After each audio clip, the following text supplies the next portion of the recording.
A federal judge appointed by former President Ronald Reagan slammed Republican politicians for trying to defend Capitol rioters.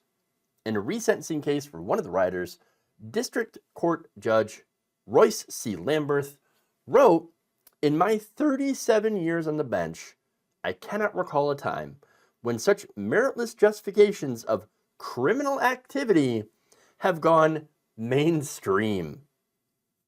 Now, this, of course, is in response to former President Donald Trump and his allies, like Marjorie Taylor Greene, calling the rioters hostages. Now, think about this. Hostages. Oh, they're being held hostage by the government. Really? Hostages don't generally commit crimes. Unlike, of course, many of the January 6th Capitol rioters who were arrested and charged.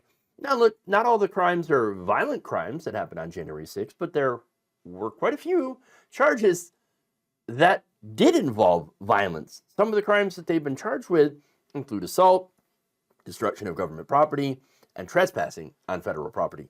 Over 170 have been convicted, 71% of them on charges of assaulting, resisting, or impeding officers, and or obstructing officers during a civil disorder. So, if this were Black Lives Matter, if this were racial justice protesters, do you think that Republicans would call them hostages?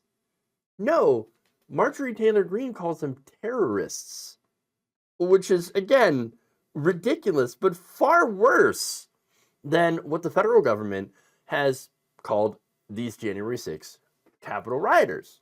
Okay?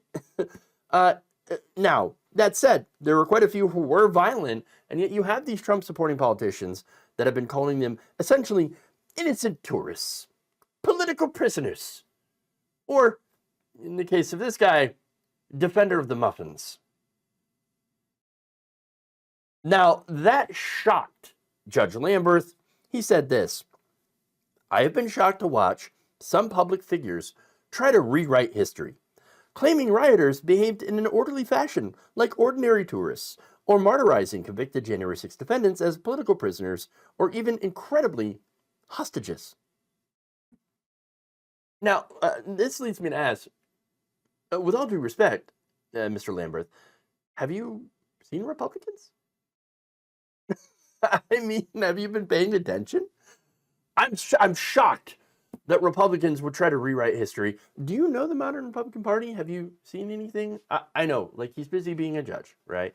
And again, all due respect to his position and his intelligence and all of that, it just seems like you haven't been really following the Republican Party that closely if you're shocked that you have these politicians out there, including the former president of the United States, rewriting history. Because that's exactly what they're doing and what they've been doing for years. Look, the Republican Party, though, they live in an alternate reality, okay? Where crime is not crime, where riots are not actually riots, but, you know, unless you're a pro-Palestinian peace protester, then, of course, then that's a riot. Oh, let me tell you what. And then they also live in the reality where facts are not real, and elections are stolen simply through the Democrat getting more votes. Yes. Yes. They're not a serious group of people. Unfortunately, we're in the position of having to take them seriously because they have power, they have influence, and that has a massive negative spillover effect. Because in order for these people to get into power, they have to get voted in. And so you got people that are seeing these people, these politicians like Marjorie Greene, and thinking, no, that's our girl. We're gonna vote for her. What? It's insane. It's insane. We have a former president, again, claiming massive voter fraud when all the evidence shows the complete and utter opposite. But it doesn't matter. Again, they don't care about the facts. All right? I mean, as Mikey says, just forget about the evidence. Forget about the evidence. We don't really care about it. We just care about our feelings. That's it. And our feelings, really, are that Donald Trump should still be president, and that any of the Capitol rioters were not rioters at all. They were tourists. They were peaceful, but they were also Antifa. That doesn't make any sense, right? Again, none of it makes any sense when you look into it because it's all contradictory. And at the end of the day, it's all complete and utter bullcrap. Look, that same president, by the way, former president, wants to be dictator on day one. Day one, and his fans cheer. I don't think anybody who's been paying attention should be shocked at all. They don't care about the rule of law or reality. And look, because at the end of the day, they are a cult.